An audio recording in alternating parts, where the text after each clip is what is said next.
বাংলাদেশ জামায়াতে ইসলামীর আমির ডাক্তার শফিকুর রহমান সম্প্রতি সমাবেশে অসুস্থ হয়ে হাসপাতালে চিকিৎসা গ্রহণ করেন।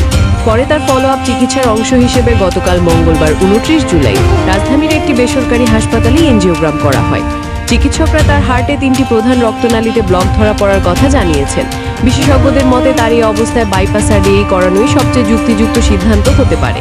তবে বিকল্প চিকিৎসা হিসেবে রিং পরানোর ব্যবস্থার কথাও বিবেচনা করা হচ্ছে। তবে এই পর্যন্ত বাইপাস সার্জারি নাকি রিং পরানো হবে কিংবা দেশে চিকিৎসা নেবেন নাকি বিদেশে যাবেন, এসব বিষয়ে চূড়ান্ত কোনো সিদ্ধান্ত হয়নি। দলের পক্ষ থেকে শিগগির বিস্তারিত জানানো হবে। জামায়াত আমির দেশের চিকিৎসা নেওয়ার পক্ষে জোরালো অবস্থান নিয়েছেন। মনোবলের কারণে তিনি বিভিন্ন কর্মসূচিতেও অংশ নিচ্ছেন। এমনকি গতকাল প্রধান উপদেষ্টার সঙ্গে জাতিসংঘের ফ্যাক্ট ফাইন্ডিং কমিটি সভায়ও যোগ দিয়ে বক্তব্য দেন। গত ১৯ জুলাই জাতীয় সমাবেশে হঠাৎ শারীরিকভাবে অসুস্থ হয়ে পড়লে জামায়াত আমিরকে রাজধানীর একটি বেসরকারি হাসপাতালে ভর্তি করা হয়। পরে হাসপাতাল ত্যাগ করলেও ফলো আপে থাকেন। এনজিওগ্রাম ও অন্যান্য পরীক্ষা নিরীক্ষার মাধ্যমে তার হার্টে গুরুতর ব্লক ধরা পড়ে।